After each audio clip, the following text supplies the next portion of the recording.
반갑습니다. 붓다의 복과 지혜입니다. 등 따시고 배 부르다는 진리는 단순히 물질적 풍요를 의미하는 것이 아닙니다. 진정한 행복은 내면의 평화와 만족에서 비롯됩니다. 부처님께서는 우리가 마음의 고요함과 지혜를 통해 진정한 행복을 찾을 수 있다고 가르쳐 주셨습니다. 세상에서 가장 중요한 것은 마음의 평온이며 그 마음이 안정될 때 우리는 진정으로 배부르게 될 수 있습니다. 오늘 이 자리에서 함께 나누는 지혜가 여러분 각자의 마음에 따뜻한 빛을 비추어 삶의 진리를 깨닫고 더 큰 행복을 찾는 데 도움이 되기를 바랍니다. 자, 그럼 백성들이 가장 행복한 것은 등 따스고 배부른 것이 최고요. 이 여정을 함께 해볼까요? 어느 날 부처님과 제자들이 한 마을을 지나고 있었습니다. 마을 사람들은 모두 부처님을 맞이하기 위해 길게 줄을 서 있었고 그들의 얼굴에는 피곤함과 걱정이 가득했습니다. 마을 사람들이 살아가는 모습은 매우 힘들어 보였고 그들은 늘 배고프고 추운 겨울에는 집안이 따뜻하지 않아 고생하고 있었습니다. 그때 한 젊은 농부가 부처님께 다가와 물었습니다. 스님, 저는 항상 배고프고 겨울이면 너무 추워서 힘이 듭니다. 저는 매일 열심히 일하지만 왜 이렇게 생활이 나아지지 않는지 모르겠습니다. 어떻게 하면 행복해질 수 있습니까? 부처님께서는 그 농부를 부드럽게 바라보며 말씀하셨습니다. 배고픔과 추위는 육체적인 고통이지만 진정한 행복은 그것을 넘어서는 것이다. 만약 너의 마음이 평온하고 그 마음 속에서 기쁨을 찾을 수 있다면 비록 외부의 환경은 여전히 고통스러울지라도 너는 그 속에서도 행복을 느낄 수 있을 것이다. 그리고 부처님은 제자들에게도 말씀하셨습니다. 우리는 물질적인 풍요를 찾는 것이 아니라 마음의 따뜻함과 배부름을 추구해야 한다. 진정한 등 따시고 배부른 삶은 외적인 풍요에서 오는 것이 아니라 내면의 평화와 만족에서 온다. 그날 이후 농부는 부처님의 가르침을 마음에 새기고 비록 여전히 가난하고 힘든 생활을 이어가지만 언제나 마음의 평온을 찾으려고 노력했습니다.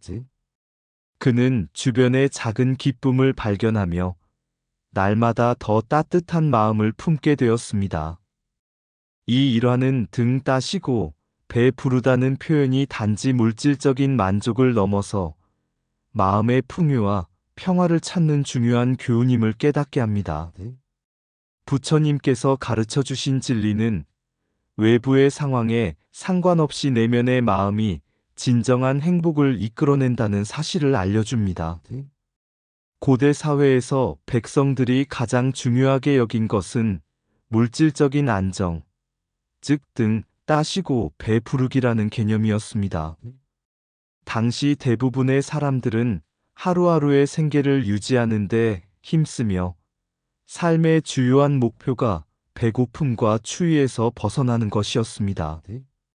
그들에게 행복이란 식사를 충분히 하고 따뜻한 잠자리를 마련하는 것처럼 보였습니다. 하지만 부처님께서는 물질적인 풍요가 진정한 행복의 기준이 아님을 가르치셨습니다. 물질적 욕구는 충족되었다 하더라도 여전히 마음의 고통과 불안은 남아있다는 것을 깨닫게 하셨습니다. 부처님께서 가르친 중요한 진리는 마음의 평화입니다. 등 따시고 배 부르기는 단지 육체적인 상태에 불과하며 진정한 행복은 마음의 고요함과 내적인 평화에서 비롯된다고 말씀하셨습니다. 백성들이 궁극적으로 추구해야 할 것은 외적인 풍요가 아니라 마음의 안정을 찾고 고통을 초월하는 것이었습니다. 그러나 당시 사회에서는 이 진리를 이해하는 것이 매우 어려웠습니다. 대다수의 사람들은 여전히 물질적인 결핍에서 벗어나지 못했고, 부처님의 가르침을 실천할 기회조차 많지 않았습니다. 그럼에도 불구하고 스님들은 당시 사회에서 중요한 역할을 했습니다. 스님들은 고대 사회에서 교육과 지식의 중요한 엘리트 집단을 형성했으며, 그들의 깊은 수행과 지혜는 백성들의 삶에 큰 영향을 미쳤습니다. 스님들은 불경을 배우고 명상을 통해 내면의 평화를 찾으며 외부 세계와의 교류를 통해 더 넓은 지식을 얻었습니다. 그들은 단순히 종교적인 역할을 넘어서 백성들의 마음을 헤아리고 그들에게 중요한 교훈을 전달할 수 있는 위치에 있었습니다. 고대 사회의 통치자들은 백성들의 마음을 읽고 그들의 행복을 보장하는 것이 중요하다고 여겼습니다. 통치자는 백성들의 기본적인 욕구를 충족시키는 것 외에도 그들의 마음과 정신 상태를 살펴보며 통치해야 했습니다. 그러나 백성들의 고통을 이해하고 해결할 수 있는 방법을 제시하는 데 있어 고대 사회의 지도자들은 한계를 가질 수밖에 없었습니다. 이때 중요한 역할을 했던 것이 바로 스님들이었습니다. 스님들은 물질적인 풍요와 정신적인 만족을 동시에 추구할 수 있는 지혜를 가지고 있었기 때문에 단순히 백성들의 육체적인 필요를 채우는 것에 그치지 않았습니다. 그들은 또한 마음의 고통을 덜어주는 방법과 진정한 행복을 찾는 길을 알려주는 스승이었습니다. 부처님의 가르침을 통해 스님들은 내면의 평화와 자비를 중심으로 백성들에게 다가갔습니다. 부처님께서 말씀하신 대로 마음이 평화롭지 않으면 아무리 많은 물질도 만족을 줄 수 없다는 진리를 스님들은 철저히 실천하며 백성들에게 마음의 평안을 찾는 방법을 가르쳤습니다. 그들은 명상과 수행을 통해 백성들이 자신의 마음을 돌보며 진정한 행복을 찾을 수 있도록 돕는 역할을 했습니다. 예를 들어 스님들의 가르침을 통해 백성들은 자신이 가진 것을 소중히 여기고 고통을 덜어내는 법을 배웠습니다. 부처님께서 설하신 팔정도와 같은 가르침은 백성들에게 올바른 길을 제시하며 내면의 갈등과 고통을 해소하는 방법을 전했습니다. 이로써 백성들은 단순히 외적인 풍요를 넘어 마음의 안정을 찾을 수 있었고, 이는 사회 전체의 정신적인 풍요를 이끌어가는 중요한 역할을 했습니다. 결국 고대 사회에서 스님들은 단순히 종교적인 역할을 넘어 사회적 지도자로서 백성들의 마음을 읽고 물질적인 부족을 넘어서는 진정한 행복의 길을 안내한 중요한 엘리트 집단이었습니다. 부처님의 가르침을 통해 그들은 백성들에게 마음의 고요함과 진정한 행복을 찾는 길을 가르쳤고, 이로 인해 고대 사회는 내적인 풍요와 지혜를 동시에 추구할 수 있는 지혜로운 사회로 나아갈 수 있었습니다. 진정한 행복은 배고픔과 추위에서 벗어나는 것이 아니라 마음의 평화에서 비롯된다. 외적인 풍요는 잠시의 만족을 줄 뿐, 내면의 평화가 없으면 진정한 행복은 없다. 배가 부르면 마음이 가벼워지지만 마음이 평온할 때 진정으로 배부른 것이다. 마음이 고요할 때 세상의 모든 고통이 사라진다. 물질적인 풍요는 잠깐의 기쁨을 주지만 마음의 풍요는 영원한 행복을 가져다 준다. 자비와 지혜는 물질의 부족을 넘어 진정한 만족을 이끌어낸다. 배부르게 먹는 것보다 더 중요한 것은 마음이 따뜻하고 평화로운 것이다. 진정한 엘리트는 지식을 통해 세상을 이해하고 그 지혜로 세상을 바르게 이끈다. 내가 가진 것에 만족할 줄 아는 마음이 진정한 부유함을 만든다. 통치자는 백성의 배를 채우는 것이 아니라 그들의 마음에 평화를 주어야 한다. 마음의 고요함이 외적인 고통을 이겨내는 힘이 된다. 진정한 행복은 눈에 보이는 것이 아니라 마음에서 우러나는 것이다. 외적인 배고픔은 채울 수 있지만 내면의 갈증을 해결하는 길은 마음의 평화를 통해서만 가능하다. 백성들의 마음을 헤아릴 수 있는 자가 진정한 지도자이다. 세상의 모든 지식과 풍요는 결국 마음의 평화를 이루는 길에 존재한다. 고대 사회에서 우밀화 정책은 백성들을 무지하게 만드는 통치 방식이었습니다. 이 정책의 핵심은 백성들이 무지하고 세상에 대한 이해가 부족하게 만들어 그들을 쉽게 다스릴 수 있도록 하는 것이었습니다. 이를 위해 통치자들은 백성들에게 교육의 기회를 제공하지 않았고 그 대신 자신들의 권력을 강화하고 지배하기 위해 백성들이 더 이상 사회적 문제에 대해 비판하거나 의문을 제기하지 않도록 만들었습니다. 그 결과 많은 사람들이 단순히 하루하루를 살아가는데 집중하게 되었고 정치적 변화나 사회적 진보에 대한 관심을 가질 여유가 없었습니다. 그러나 부처님의 가르침에서는 교육과 지혜가 얼마나 중요한지 강조되었습니다. 부처님께서는 마음의 어두움과 무지를 밝히는 것이 진정한 해탈의 길이라고 가르치셨습니다. 즉, 우리가 지식을 습득하고 자신의 내면을 돌아보며 세상에 대한 이해를 넓혀가는 과정이야말로 진정한 자유로 가는 길입니다.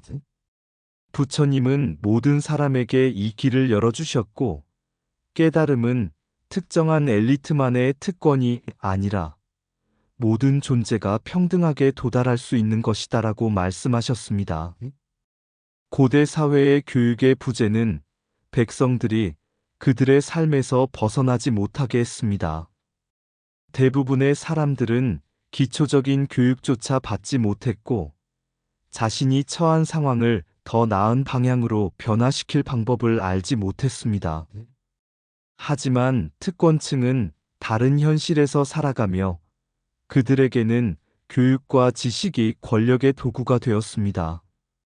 왕과 귀족들은 불교 경전이나 고대의 지혜를 배우며 자신들의 통치를 유지하기 위해 백성들을 무지한 상태로 두려했습니다.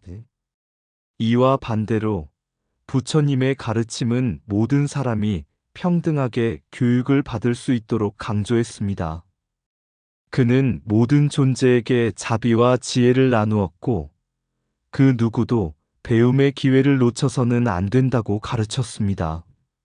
지혜의 빛은 아무리 어두운 곳이라도 밝힐 수 있다는 가르침은 백성들에게도 적용되었으며 교육을 통해 그들이 세상의 이치를 이해하고 불합리한 권력을 비판하는 능력을 키우도록 도왔습니다. 부처님은 교육을 통해 마음의 자유를 얻고 자신을 해탈로 이끌 수 있는 방법을 배울 수 있다고 믿었습니다. 백성들의 의식 변화는 교육을 통해 이루어졌습니다.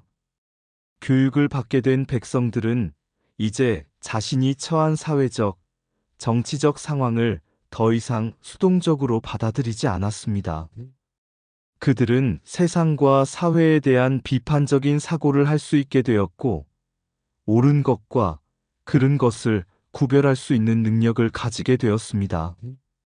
이제 백성들은 그들의 권리를 인식하고 자신의 삶을 변화시킬 힘이 있다는 것을 깨닫게 되었습니다.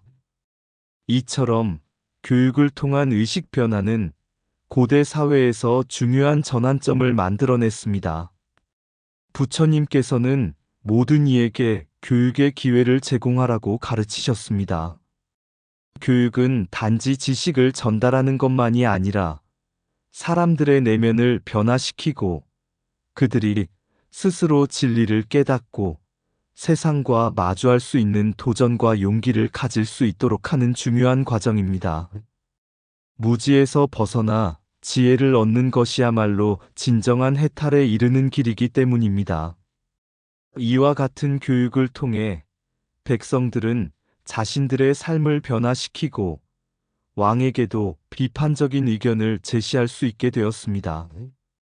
이와 같은 변화는 단순히 한 사람의 삶을 변화시키는 것이 아니라 전체 사회에 큰 영향을 미쳤습니다. 교육을 받은 백성들은 더 이상 통치자에게 무조건 복종하지 않았으며 사회의 불합리한 구조에 대해 의문을 제기하고 그것을 개선하려는 노력에 나섰습니다. 부처님의 진리는 이와 같이 교육의 중요성을 강조합니다. 마음의 어두움을 밝히고 진리를 깨닫기 위한 여정은 모두에게 열려 있으며 그 길은 바로 교육을 통해 이루어집니다. 우미라 정책처럼 백성을 무지하게 만드는 통치 방식은 결국 사람들의 내면을 억압하고 진정한 행복과 자유를 빼앗습니다. 하지만 교육을 통해 백성들은 자신의 삶을 깨우치고 더 나아가 세상에 대한 비판적 사고를 통해 사회를 변화시킬 수 있는 힘을 얻게 됩니다. 지혜는 모든 어둠을 밝히며 교육은 마음의 진리를 찾아주는 열쇠다. 무지에서 벗어나 지혜를 얻는 것이야말로 진정한 해탈의 시작이다. 교육은 마음의 어두움을 밝히는 빛이자 진리로 가는 길을 여는 열쇠다. 모든 이에게 배움의 기회를 주는 것이 바로 자비의 실천이다. 무지는 고통의 근원이며 지혜는 고통을 없애는 길이다. 배움의 길은 언제나 열려 있다. 그것이 바로 마음의 자유로 가는 길이다. 통치자는 백성의 마음을 헤아리고 그들의 지혜를 이끌어야 한다. 교육은 단지 지식 전달이 아니라 사람들의 내면을 변화시키는 과정이다. 무지에 갇힌 사람들은 세상의 진리를 깨닫지 못하고 고통 속에 살아간다. 깨달음은 특정한 엘리트의 특권이 아니라 모든 이에게 열려있는 기회이다. 지혜는 아무리 어두운 곳이라도 빛을 비추어 세상을 밝힌다. 무지에서 벗어날 때 우리는 진정한 자유를 얻는다. 배움은 세상을 변화시키는 첫걸음이며 마음의 고통을 치유하는 방법이다. 진리의 길은 언제나 열린 길이다. 그것을 찾는 것은 스스로의 의지에 달려 있다. 사회가 무지하면 무지할수록 다스리기 쉬운 법이다. 그러나 지혜로운 백성은 세상을 바꾼다. 지혜는 강력한 무기이다. 그것은 세상의 불합리함에 맞서는 힘을 준다. 스님들은 오랜 시간의 명상과 불경 학습을 통해 단순한 종교적 실천을 넘어서 깊은 초월적 지혜와 예지력을 얻었습니다. 이들은 단순히 일상적인 생활의 고통을 이해하는 것에 그치지 않고 세상과 인간의 본질에 대한 깊은 통찰을 통해 미래를 예측하고 국가의 경영에 대한 귀중한 충고를 제공할 수 있었습니다. 그들의 예지력은 단지 미래를 맞히는 능력에 그치지 않고 세상과 인간의 상호작용과 자연의 법칙에 대한 깊은 이해에서 나온 것이었습니다. 부처님의 가르침에서 중요한 점은 바로 모든 것은 인연에 따라 변한다는 진리입니다. 세상의 모든 일은 끊임없이 변하며 자비와 지혜에 의해 올바르게 이끌어져야 한다고 가르치셨습니다. 이와 같은 가르침을 통해 스님들은 국가의 운명이 백성들의 마음과 임금의 태도에 달려 있다는 중요한 통찰을 얻었습니다. 국가는 백성의 마음에 따라 번영하거나 쇠퇴한다는 생각은 단순한 예언이 아닌 세상을 바라보는 스님의 깊은 지혜에서 나온 것이었습니다.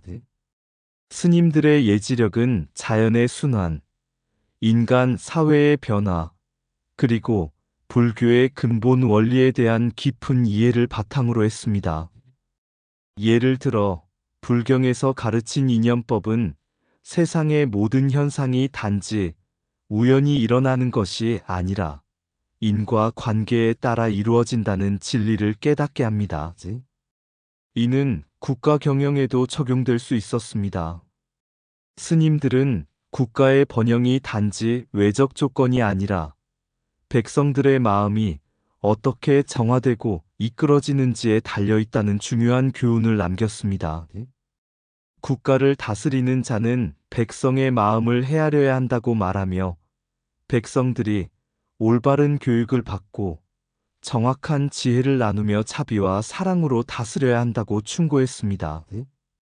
또한 스님들의 예지력은 사회적 문제를 깊이 이해하고 해결책을 제시하는 데에도 큰 역할을 했습니다. 예를 들어 불교 경전에서 강조하는 마음의 평화와 조화는 국가의 내적 안정과도 연결됩니다.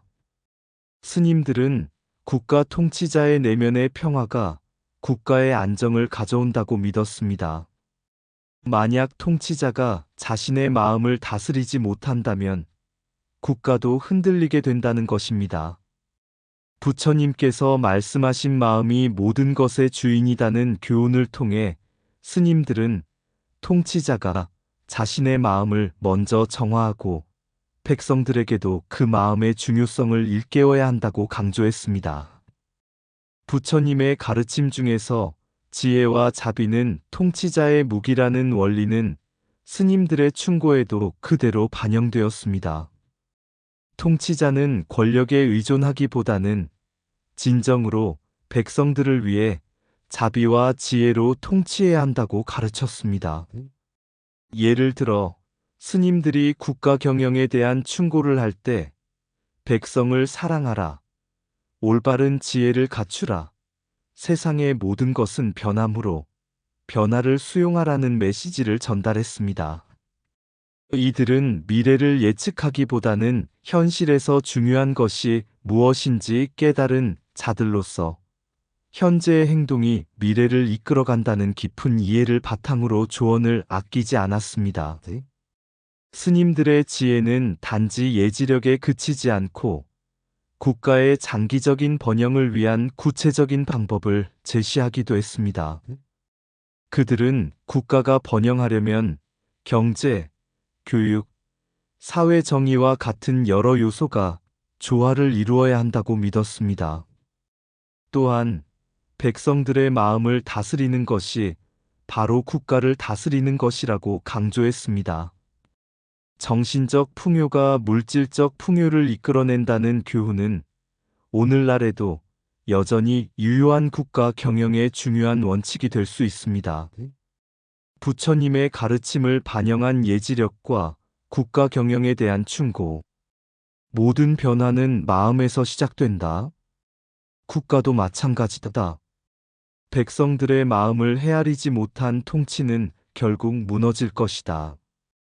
이념법을 깨달은 자는 그 어떤 고난도 넘을 수 있다. 지혜는 세상을 올바르게 이끄는 등불이 된다. 자비로운 마음은 국가의 번영을 이끄는 가장 큰 힘이다. 국가는 백성의 마음을 다스릴 때 비로소 안정된다.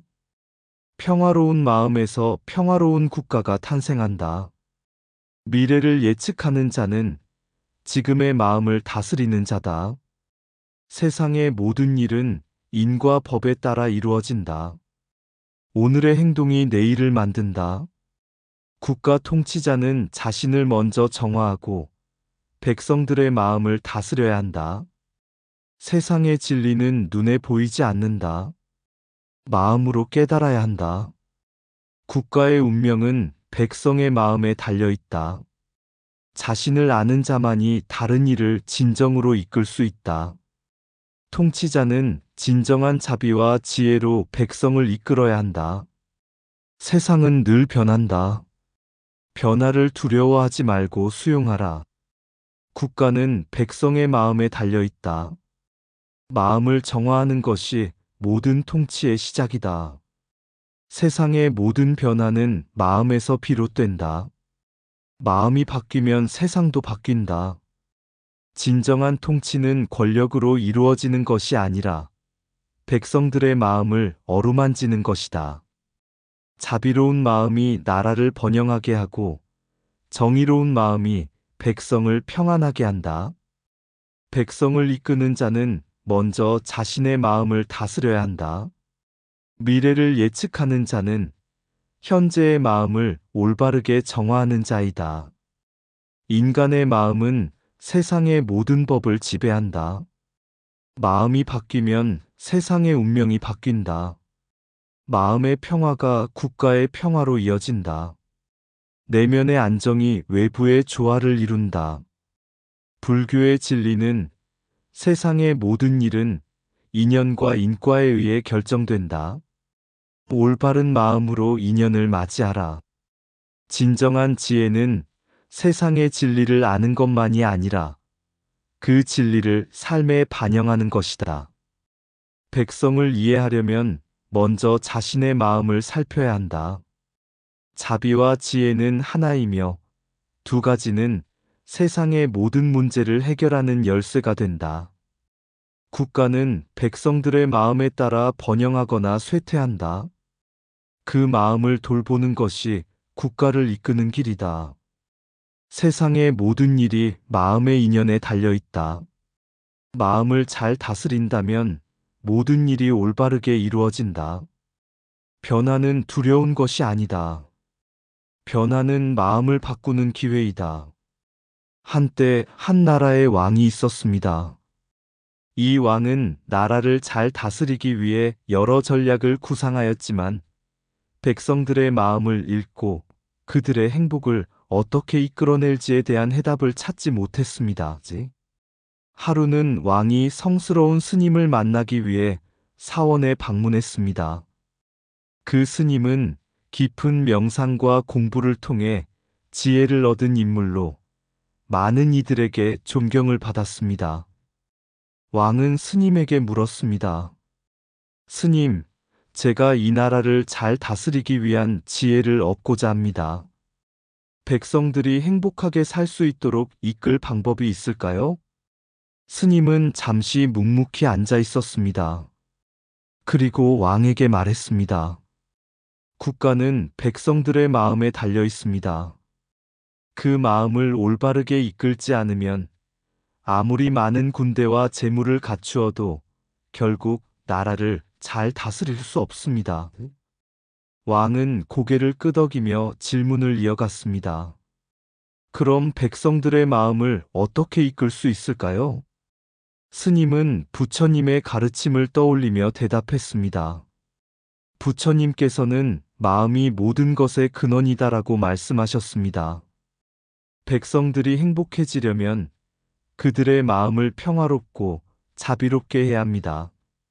등 따시고 배 부른 것이 중요한 것이 아니라 그들의 내면이 평화롭고 고요해야만 진정한 행복이 존재합니다. 왕은 이를 깊이 새기며 백성들에게 교육의 기회를 제공하고 자비로운 정책을 펼치기 시작했습니다. 그는 백성들이 자주 모여 마음을 나누고 배울 수 있는 장소를 마련하고 공정하고 정의로운 법을 세웠습니다. 또한 백성들이 물질적으로 풍족함을 얻는 것보다 그들의 마음이 진정으로 평화롭고 지혜롭게 살아갈 수 있도록 이끌었습니다.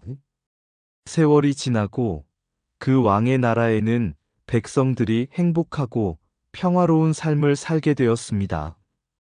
사람들은 왕의 지혜와 스님들의 가르침 덕분에 마음의 평화를 얻고 서로를 배려하며 살아갔습니다. 왕은 깨달았습니다. 진정한 통치는 군사나 힘이 아니라 마음의 평화와 자비에서 비롯된다는 것을. 등 따시고 배 부르며 행복을 찾는 그 길은 물질이 아닌 마음의 고요함에 있네. 세상 모든 변화, 마음에서 시작하니 갈급한 마음 다스리고 평화의 길을 걷는 것. 왕이여, 군사와 재물로 백성을 이끄는 것이 아니니 자비로운 마음을 품고 그들의 고통을 헤아리소. 불경 속 깊은 가르침, 지혜로 나아가라. 이 세상의 모든 일은 마음의 인연에 달려 있음을. 백성의 행복은 배부름에서 오는 것이 아니라 그 마음의 정화에서 진정한 평화가 자라나리. 왕의 손에 비치는 백성의 꿈은 마음의 평화와 자비 속에 서로 이어진다 하나 되어 등 따시고 배 부르며 그 길이 진정한 행복이라. 세상의 모든 일은 마음에서 비롯되기에 그 마음을 다스리면 세상은 모두 평화로울 것이다. 이상 붓다의 복과 지혜였습니다. 오늘도 복지구족한 날 되세요. 구독과 좋아요는 붓다의 복과 지혜를 밝히는 큰 자비의 등불이 됩니다.